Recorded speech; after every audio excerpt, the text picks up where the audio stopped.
Guys, कैसे हो आप लोग। मेरा नाम है अभिषेक चौधरी और आज हम क्लास 12 की फिजिक्स स्टार्ट करने जा रहे हैं। यहाँ पे हम 1 बाय 1 हर चैप्टर कवर करेंगे। तो पहले तो मैं आपको ये बता दूं किस तरीके से पढ़ेंगे।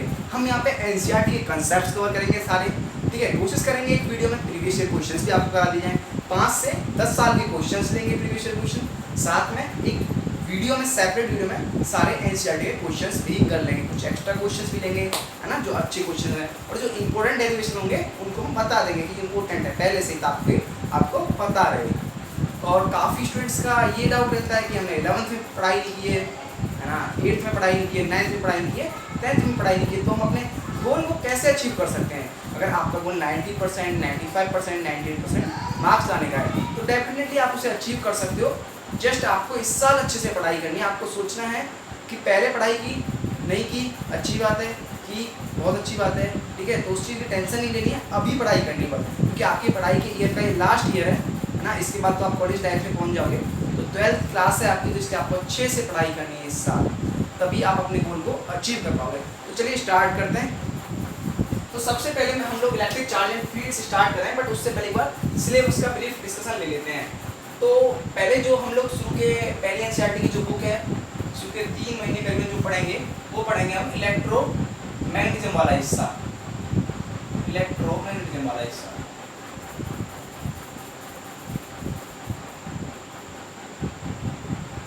इलेक्ट्रोमैग्नेटिज्म में दो आते हैं भाई, दो हिस्से हैं इसके। एक तो आता है इलेक्ट्रोस्टैटिक्स,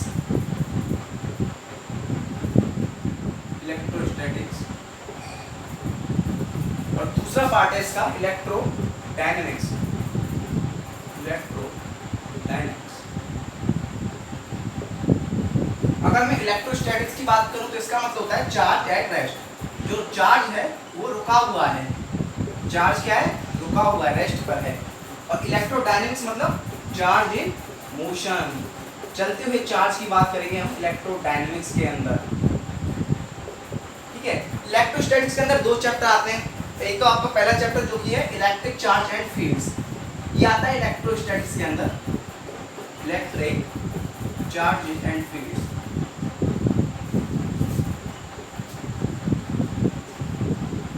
सेकंड चैप्टर है यहाँ पे electrostatic potential and capacitance, electrostatic potential and capacitance.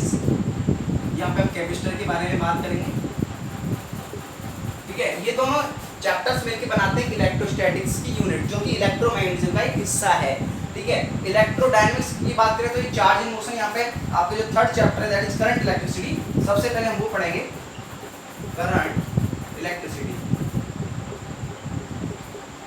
Then उसके बाद में हम पढ़ेंगे moving charge and magnetism. Fourth जो चैप्टर रहेगा वो रहेगा मूविंग चार्ज एंड मैग्नेटिज्म।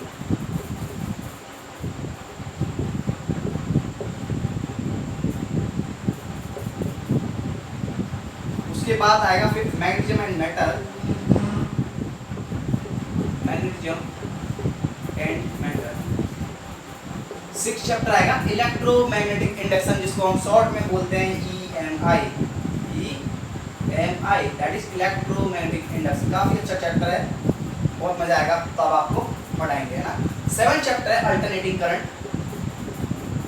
जी हाँ, यही वही करंट है जो आपके घरों में आ रहा है।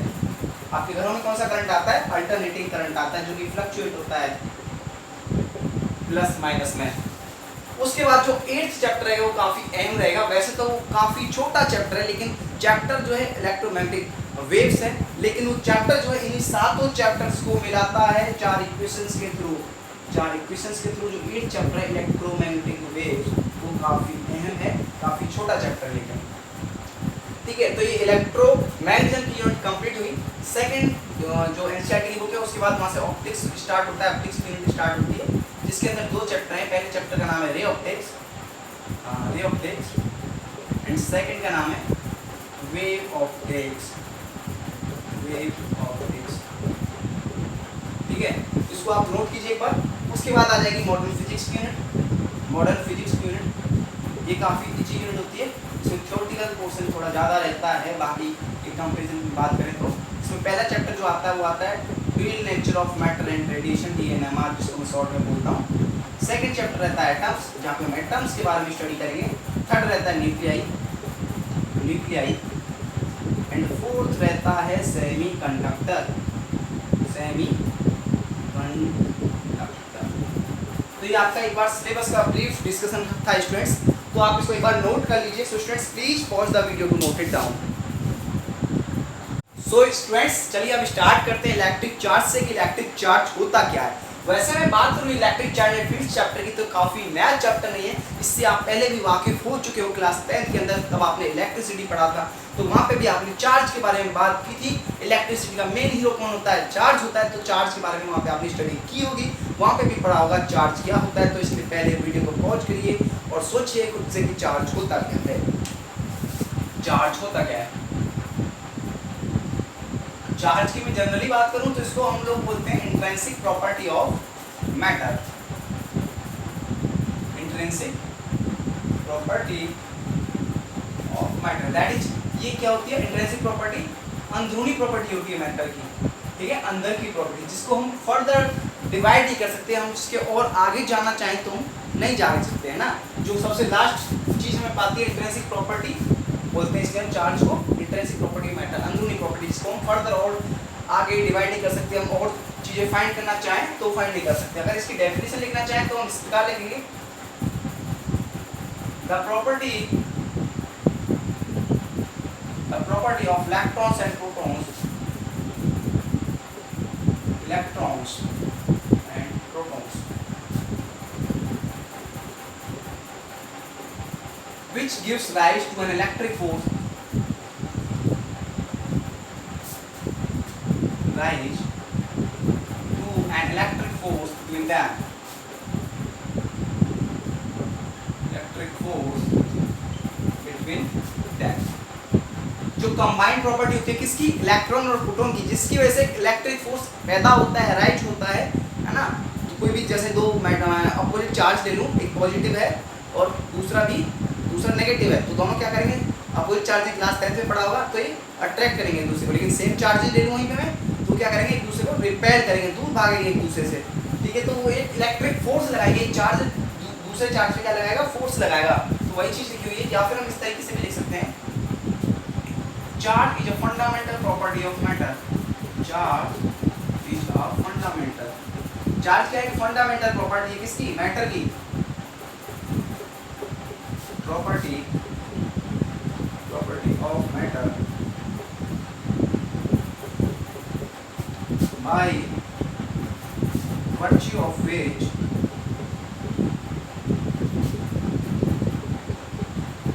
two bodies either attract or repel each other, either attract or repel each other, repel each other। तो जो चार्ज है वो क्या है? Fundamental property. किसकी फंडामेंटल प्रॉपर्टी है? मैटर की, जिसकी वजह से दो बॉडी या तो आपस में अट्रैक्ट करती हैं या फिर रिपेल करती हैं, ठीक है। तो ये बात आपको समझ में आ गई होगी, है ना। नोट कीजिए इसको। एंड स्टूडेंट्स अब इसकी हम एसआई यूनिट की बात करें, पहली चीज तो मैं आपको ये भी बता देता हूँ कि जो एसआई यूनिट होती है वो होती है स्टैंडर्ड यूनिट, ठीक है। तो हम कुछ एक मैं पढ़ने का आपको तरीका बताऊँ, हम यहाँ पे कुछ इस तरीके से पढ़ने वाले हैं कि आपको हर कंसेप्ट समझ में आए। कुछ 11th की चीज़ें आपको अगर नहीं भी आती हैं, 10th की चीज़ें हैं कुछ, या फिर 9th की चीज़ें हैं कुछ इंपॉर्टेंट आ रही है यहाँ पे, तो मैं कोशिश करूँगा कि यहीं पे आपको उन चीज़ों को एक्सप्लेन कर दूँ, है ना, ताकि आप ठीक से अंडरस्टैंडिंग प्रॉपर ले पाओ। थोड़ी वीडियो लंबी हो जाएगी, कोई दिक्कत नहीं, बट आपको प्रॉपर अंडरस्टैंडिंग मिले, ये मेरा मेन गोल है, हमारा गोल है मेन, ठीक है। एसआई यूनिट इसकी क्या होती है? कूलम, जिसको हम सी से रिप्रेजेंट करते हैं। कूलम को किससे रिप्रेजेंट करते हैं? सी से। और ये क्या है? स्केलर क्वांटिटी है। क्या है?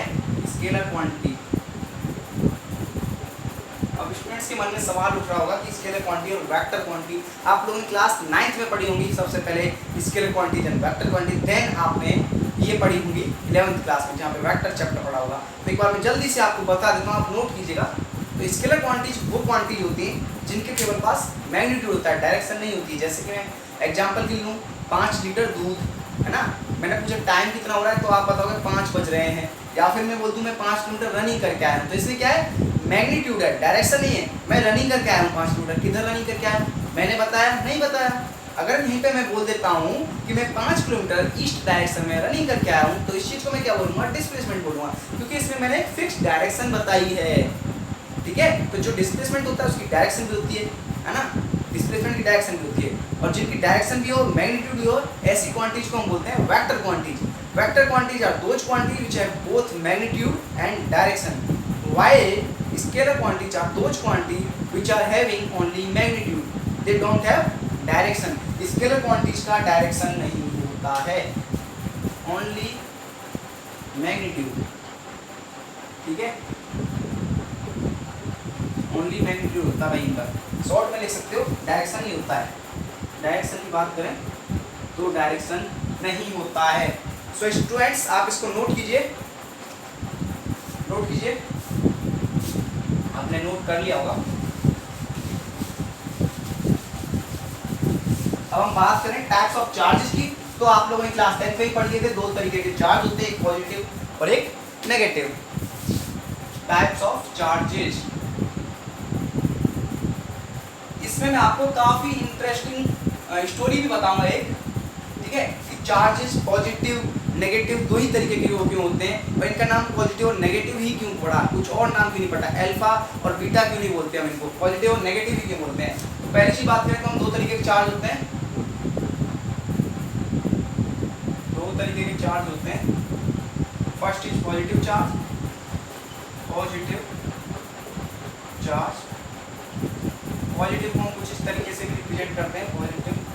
सेकंड होता है भाई नेगेटिव चार्ज, नेगेटिव चार्ज। अब कुछ लोग सोच रहे होंगे थर्ड चार्ज से न्यूट्रल भी होता है, न्यूट्रल कोई चार्ज नहीं होता, न्यूट्रल वो होता है जिसके पास कोई चार्ज नहीं होता। जैसे हम बोल दूं मैं न्यूट्रल बॉडी, तो उसका मतलब उसके पास कोई चार्ज नहीं है ना, कोई चार्ज नहीं। उसका मतलब ऐसा नहीं है कि उसके पास 0 इलेक्ट्रॉन और 0 प्रोटॉन, नहीं, उसका मतलब है कि number of electron is equal to number of proton. Neutral body कौन सी होती है, जिसके पास number of electron number of proton के बराबर होते हैं। नेगेटिव को हम ऐसे रिप्रेजेंट कर देते हैं, पॉजिटिव को ऐसे।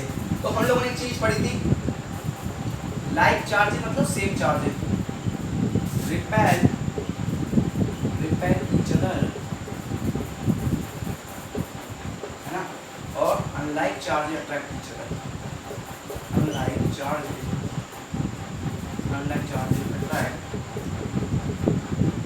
Attract each other. So students आप इसको नोट कीजिए पहले तो, है ना।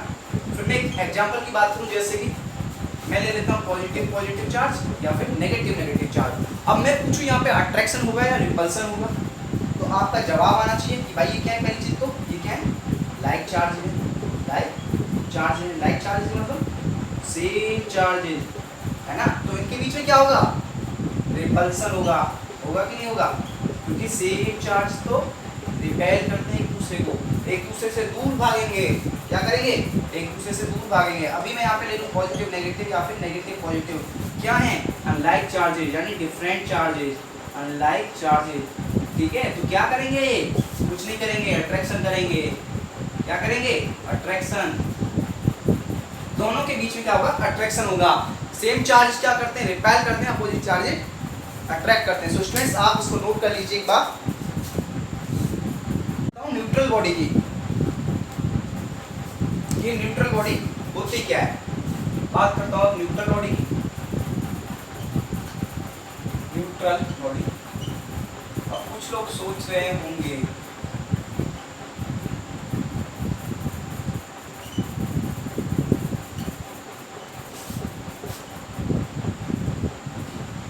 Zero electrons and zero protons. जिन लोगों ने ये डेफिनेशन सोची दिमाग में, तो वो लोग बिल्कुल गलत हैं, ऐसा नहीं होता है। अभी मैंने बताया था कि न्यूट्रल बॉडी का ये मतलब नहीं कि उसके पास 0 इलेक्ट्रॉन 0 प्रोटॉन, बट इसका मतलब क्या है, द बॉडी इज हैविंग, या फिर आप सिंपल लिख लो, the body is having number of electrons equal to number of protons. Body के पास जो नंबर ऑफ इलेक्ट्रॉन है, जो नंबर ऑफ इलेक्ट्रॉन्स है, इसके इक्वल है नंबर ऑफ प्रोटॉन्स के बराबर, तभी वो बॉडी क्या है, न्यूट्रल है। नंबर ऑफ प्रोटॉन्स के बराबर। ठीक है, ये चीज़ आपको हमेशा याद रखनी है, क्योंकि इस साल से आपके लिए होने लग गए एमसीक्यू भी आने लग गए हैं, सॉरी पिछले साल से तो एमसीक्यू भी आने लग गए, तो वहाँ पे ये चीज़ आपको पूछी जा सकती है कि न्यूट्रल बॉडी का ये मतलब है 0 इलेक्ट्रॉन 0 प्रोटॉन, या फिर number of electron equals to number of protons. तो आप लोगों को ये चीज़ पे टिक लगा के आना है एमसीक्यू में। अब मैं आपको एक क्वेश्चन देता हूँ, क्वेश्चन कुछ इस प्रकार है, an object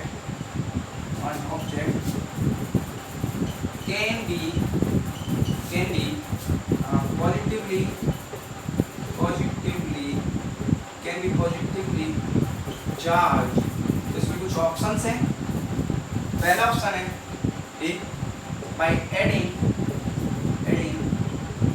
positively charged protons। Second option है B, by adding electrons। C option है by removing electrons।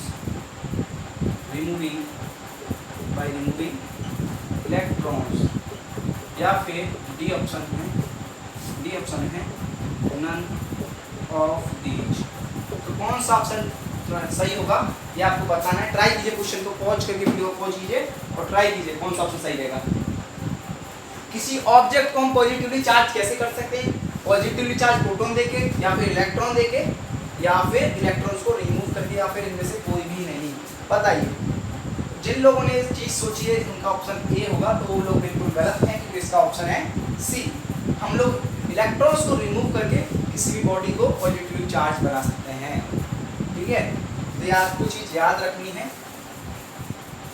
क्योंकि वैसे भी आपने पढ़ा होगा, मतलब पॉजिटिवली चार्ज बॉडी है मतलब loss of electron. Positively charge body का मतलब क्या है? किसी का पॉजिटिव चार्ज है तो इसका मतलब है पॉजिटिव चार्ज है किसी बॉडी के पास, तो इसका मतलब है कि उसके पास से क्या हुआ है? Loss of electron. इलेक्ट्रॉन्स का क्या हुआ? लॉस हुआ है। अगर कोई बॉडी नेगेटिव चार्ज है किसी बॉडी के पास, तो उसका मतलब है एडिशन ऑफ इलेक्ट्रॉन्स, उसने इलेक्ट्रॉन किसी और से लिए हैं। सिमिलरली कुछ ऐसा ही है, आप पॉजिटिव कब रहोगे? तब आप तो किसी दूसरे को कर्जा दोगे, लेकिन आप किसी दूसरे से कर्जा लेते हो तो आप नेगेटिवली चार्ज हो जाओगे। मैं एक अंडरस्टैंडिंग बनाने के लिए एग्जांपल दे रहा हूँ, इसको नोट कर सकते हो, है ना? आप नोट कीजिए, इसको नोट कर लीजिए। उसके बाद मैं आपको बताता हूँ एक एक्सपेरिमेंट, जिसकी वजह से क्या हुआ, ये आपको एक जवाब मिलेगा कि दो ही तरीके के चार्ज के होते हैं, पॉजिटिव और नेगेटिव, और इनका नाम आपके पॉजिटिव और नेगेटिव क्यों रखा। तो मैं आपको डिटेल में नहीं बताऊंगा, थोड़ा बस कहानी आपको सुना देते हैं। दिखाऊंगा नहीं, मतलब सीधी सी बात ये है, कुछ एक्सपेरिमेंट किए गए जिसकी वजह से पता लगता है कि आखिर पॉजिटिव और नेगेटिव चार्ज की कहानी क्या है, दो ही तरीके के होते हैं। एक सीट ली गई, एक सिल्क क्लॉथ लिया गया, है ना? एक सिल्क क्लॉथ लिया गया, ठीक है, और एक ली गई ग्लास की रॉड। इसकी रॉड, ग्लास की रॉड। तो ये जो ग्लास की रॉड थी, इसको हमने सिल्क के क्लॉथ के साथ रब किया था। दोनों के पास क्या हुआ? कुछ चार्ज आ गया, है ना? एक ग्लास रॉड थी और एक था दूसरा सिल्क। दूसरे एक्सपेरिमेंट में क्या किया? सिल्क क्लॉथ लिया, फिर दोबारा में भी हमने सिल्क क्लॉथ ही लिया। ये सिल्क क्लॉथ नॉर्मल क्लॉथ नहीं था, हमने दोनों क्लॉथ्स को आपस में ये इसके ग्लास की रॉड के साथ रब किया हुआ क्लॉथ था। जो क्लॉथ था इसको हमने ग्लास की रॉड के साथ रब किया हुआ था, ठीक है। तो इनके पास कुछ चार्ज आ गया था, इन दोनों के पास भी कुछ चार्ज था, इन दोनों के पास भी कुछ चार्ज था। तो हमने इस चीज़ में देखा कि दोनों आपस में क्या कर रहे थे? अट्रैक्ट कर रहे थे। इसमें ये जो फिनोमेना हुआ, इसमें क्या हो रहा था? अट्रैक्ट कर रहे थे एक दूसरे को। और यहाँ पे देखा ये दोनों एक दूसरे को दूर भाग रहे थे, रिपेल कर रहे थे। क्या कर रहे थे? रिपेल कर रहे थे। तो इस चीज़ से हमें पता लगा कि दो फिनोमेना हो रहे हैं। कौन कौन से दो फिनोमेना हो रहे हैं? एक तो पहला हो रहा है अट्रैक्शन, और दूसरा हो रहा है रिपल्सन। दूसरा क्या हो रहा है? रिपल्सन। तो इसी वजह से चार्ज दो तरीके के होते हैं, एक पॉजिटिव और एक नेगेटिव। फिर आप बोलोगे सर इनका नाम पॉजिटिव और नेगेटिव क्यों रखा? कुछ और नाम क्यों नहीं रखा? तो इसके पीछे भी रीजन है। उसका रीजन ये है कि देखो यहाँ पे जो अट्रैक्शन हुआ, हम लोगों ने पहले पास में लिखा है तो अट्रैक्ट हुए, लेकिन फिर हम मैंने दूर ले गए और दोबारा अट्रैक्ट पास में लिखा है तो अट्रैक्ट नहीं हो रहे थे। क्यों नहीं हो रहे थे? क्योंकि इनका चार्ज खत्म हो गया था। पहले इलेक्ट्रिकली चार्ज हो गए थे, किससे? रबिंग से, और रबिंग के बाद फिर उन्होंने अट्रैक्ट भी किया, हम पास में लिखा है तो उसके बाद क्या हुआ? इनका इलेक्ट्रिकल चार्ज क्या हो गया? न्यूट्रल हो गए, जिस वजह से आपस में फिर बाद में अट्रैक्ट नहीं हो रहे थे। तो ये अट्रैक्ट क्यों नहीं हो रहे थे? क्योंकि ये इलेक्ट्रिकली न्यूट्रल हो गए थे। पहले इनके पास चार्ज था, इस वजह से अट्रैक्ट हो रहे थे। जैसे ही चार्ज खत्म हुआ, इन लोगों ने अट्रैक्ट होना बंद कर दिया। तो यहाँ पे जो कहानी है वो ये थी कुछ कि इन्होंने अट्रैक्ट होना बंद कर दिया, ये न्यूट्रल हो गए और इन्होंने रिपेयर किया था। तो इस वजह से दो तरीके के चार्ज होते हैं, पॉजिटिव और नेगेटिव। आखिर यहाँ पे दो फिनोमेना हुए थे, पॉजिटिव और नेगेटिव। तो जो पॉजिटिव चार्ज होता है,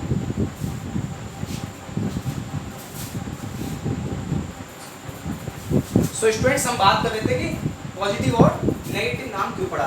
तो देखो हम लोग जब भी दो चीज़ों को ऐड करते हैं तो क्या होती है? कुछ बढ़ जाती है। जैसे कि मैं 2 रुपये और 2 रुपये को ऐड करूँ तो 4 रुपये हो जाएंगे, या फिर मैं 20 ग्राम चीनी और 20 ग्राम चीनी को ऐड करूँ तो 40 ग्राम चीनी हो जाएगी।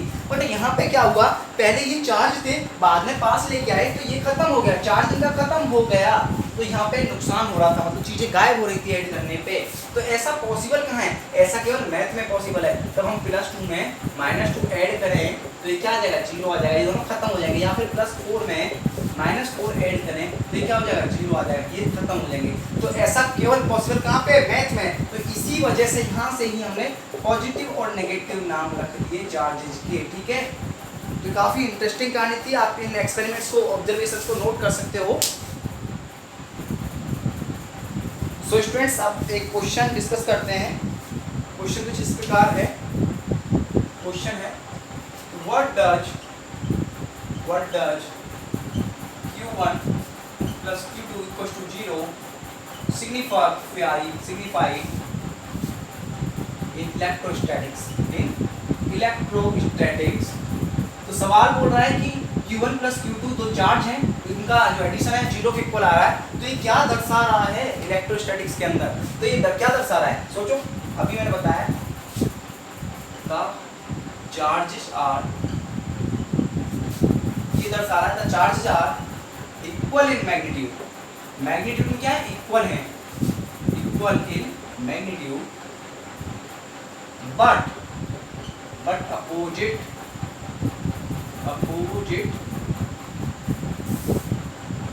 इन नेचर। नेचर में क्या है? अपोजिट है, उल्टे हैं।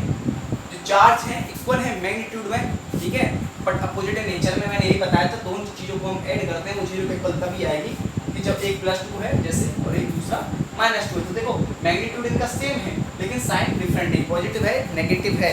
तो चीज़ मैंने अभी आपको समझाई थी, तो वही चीज़ें बताई मैंने आपको। तो ऐसे क्वेश्चन आपको पूछे जा सकते हैं कि 2 मार्क्स में, और इवन MCQ के फॉर्म में भी पूछे जा सकते हैं। इस साल से आपके MCQ आने लगे हैं, तो इस चीज़ पे काफ़ी आपको ध्यान देना होगा। उसके बाद मैं आपको एक नोट लिखाता हूँ। नोट किस प्रकार है? तो चार्ज है, जो चार्ज की तब भी हम बात करेंगे तो उसका कुछ ना कुछ मास हुआ। किसी बॉडी के पास अगर कुछ चार्ज है तो उसका डेफिनेटली मास भी कुछ होगा। Charge always comes with mass but opposite is not possible. ऐसा नहीं हो सकता कि मास बिना चार्ज के आ जाए, है? ऐसा हो सकता है, बट जो चार्ज है कभी आएगा तो वो मास के साथ आएगा। कोई बॉडी है जिसके पास अगर कुछ चार्ज है तो उसके पास कुछ ना कुछ मास भी होगा, चाहे वो बहुत ही कम क्यों ना हो, है ना? ऐसा नहीं हो सकता कि किसी के पास चार्ज है बट मास नहीं है। Charge always comes with mass,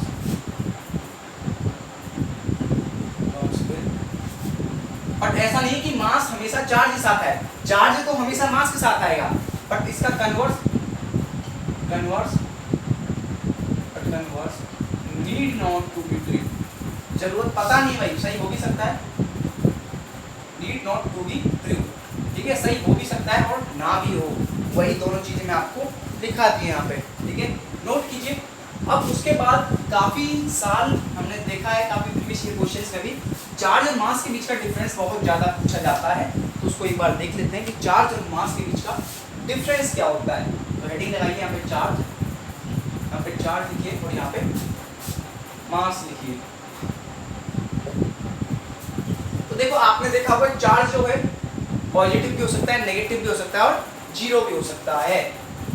कोई बॉडी भाई न्यूट्रल भी तो हो सकती है, it may be positive, negative और जीरो, बट जो मास है वो ऑलवेज क्या होगा, पॉजिटिव होगा। इट इज ऑलवेज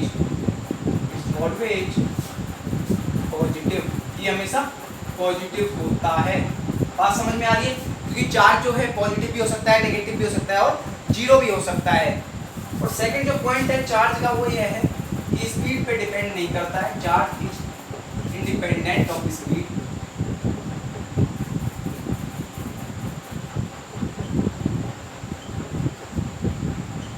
है ना? जैसे कि आप चार्ज को बुलेट कार्ट में रख के लेके जा रहे हो, तो ऐसा नहीं है चार्ज की कुछ चार्ज पे कुछ फर्क पड़ेगा, नहीं पड़ेगा। या फिर चार्ज को आप बस में रख के लेके जा रहे हो तो कुछ फर्क पड़ेगा, नहीं, कुछ फर्क नहीं पड़ेगा। ये इंडिपेंडेंट होता है स्पीड पे। और यहीं मास की बात करूं तो mass is dependent on speed, ये डिपेंड करता है स्पीड पे। एक आपने फॉर्मूला पढ़ा होगा m=m0/v²/c²।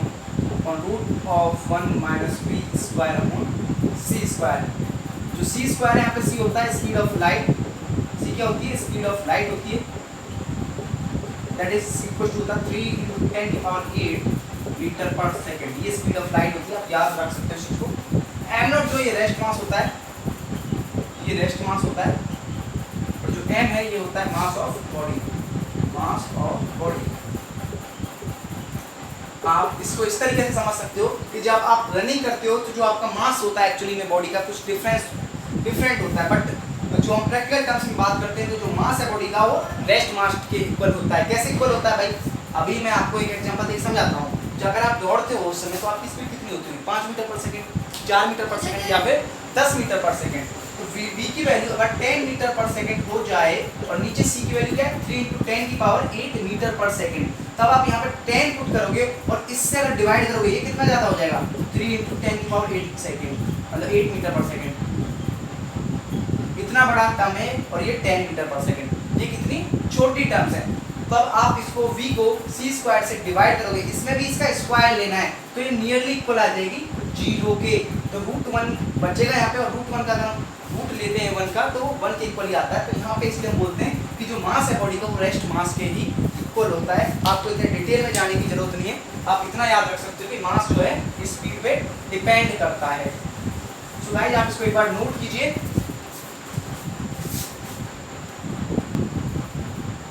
सो स्टूडेंट्स अब थर्ड पॉइंट लिखते हैं। थर्ड पॉइंट क्या है कि जो चार्ज की बात करते हैं, चार्ज क्या है, कंजर्व्ड क्वांटिटी है, कंजर्व्ड है, कंजर्व्ड क्वांटिटी नहीं, सॉरी कंजर्व्ड है, संरक्षित है, ठीक है। चार्ज कंजर्व्ड है, बट मास की बात करें हम ये कि मास कंजर्व्ड नहीं है, मास इज नॉट कंजर्व्ड। क्यों कंजर्व्ड नहीं है? As it can be change into energy, as it can be change into energy and vice versa, energy and vice versa. देखो मास इसलिए कंजर्व नहीं क्योंकि हम इसको एनर्जी में कन्वर्ट कर सकते हैं और एनर्जी को मास में कन्वर्ट कर सकते हैं। वाइस वर्सा का मतलब अपोजिट भी ट्रू है इसका। फोर्थ पॉइंट देखें तो ये चार्ज जो है क्वांटाइज है, चार्ज इज क्वांटाइज, मतलब जो चार्ज एग्जिस्ट करता है वो integral multiple of fundamental charge के फॉर्म में ही एग्जिस्ट करता है। कि अगर मुझे कुछ इलेक्ट्रॉन्स किसी दूसरी नेगेटिवली चार्ज बॉडी है या फिर न्यूट्रल बॉडी है उसको देने हैं तो मैं या तो 1 इलेक्ट्रॉन दूंगा या 2 इलेक्ट्रॉन दूंगा, कुछ इंटीजर वैल्यू में ही इलेक्ट्रॉन दूंगा। ऐसा नहीं हो सकता कि मैं उसको हाफ इलेक्ट्रॉन दे दूं, 7/2 इलेक्ट्रॉन दे दूं, 5/2 इलेक्ट्रॉन दे दूं, नहीं, ये पॉसिबल नहीं है। कुछ इंटीजर वैल्यू ही ट्रांसफर होगी, है ना, कुछ इलेक्ट्रॉन की जो वैल्यू मैं ट्रांसफर करना चाहता हूँ वो इंटीजर में ही होगा। जैसे कि मैं एक एग्जांपल दूं, जैसे क्रिकेटर होते हैं, क्रिकेट खेलते हैं, ठीक है, तो जो रनिंग बनाते हैं, रनिंग मतलब रन जो बनाते हैं या तो 1 रन बनाता है या 2 रन या फिर 6 या फिर 4 रन। ऐसा नहीं होता कि कभी हम बोले कि उसने 4.5 रन बनाए, उसने 3.5 रन बनाए, उसने आधा रन बनाया, ऐसा कभी नहीं होता है। तो इसलिए चार्ज क्या है, क्वांटाइज है। और क्वांटाइजेशन ऑफ मास की बात करें तो इसकी अभी रिसर्च चल रही है, इसका हम कुछ नहीं बोल सकते, हो भी सकता है नहीं भी। इसलिए इसमें लिखेंगे quantization of mass, quantization of mass gauge yet to be established. देखो फिर फिफ्थ जो सॉरी ये फोर्थ पॉइंट है, जो लास्ट पॉइंट आपकी फिफ्थ पॉइंट जो है वो कुछ इस प्रकार है। जो इलेक्ट्रिक फोर्स होती है किन्हीं दो बॉडी के बीच में है ना, वो अट्रैक्टिव भी हो सकती है और रिपल्सिव भी हो सकती है। किस पे डिपेंड करेगी कि चार्ज जो लाइक चार्ज हैं अनलाइक चार्ज हैं। लाइक चार्ज होंगे तो रिपल्सिव फोर्स होगी और अनलाइक चार्ज होंगे तो अट्रैक्टिव फोर्स होगी, एक दूसरे के पास आना चाहेंगे वो। Electric force between two charges may be attractive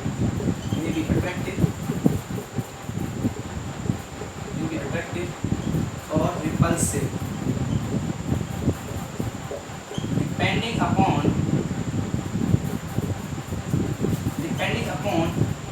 as they are like charges or unlike charges, like charges और अनलाइक चार्जेस, इस चीज पे वो डिपेंड करेगी। अगर चार्ज लाइक होंगे तो रिपल्सिव होगी और अनलाइक होंगे तो अट्रैक्टिव होगी। और यहाँ पे फिफ्थ पॉइंट होगा, देखो पहली बात तो जो मास होते हैं दो की कोई भी मास उठाएं तो उनके पीछे एक फोर्स लगती है जिसको हम बोलते हैं ग्रेविटेशनल फोर्स। वो ग्रेविटेशनल फोर्स लगती है तो जो कि हमेशा अट्रैक्टिव होती है। The gravitational force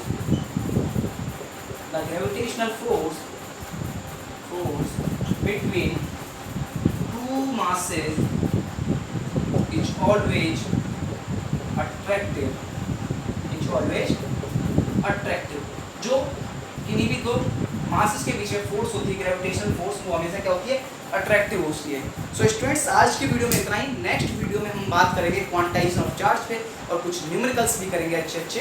so student till then bye bye.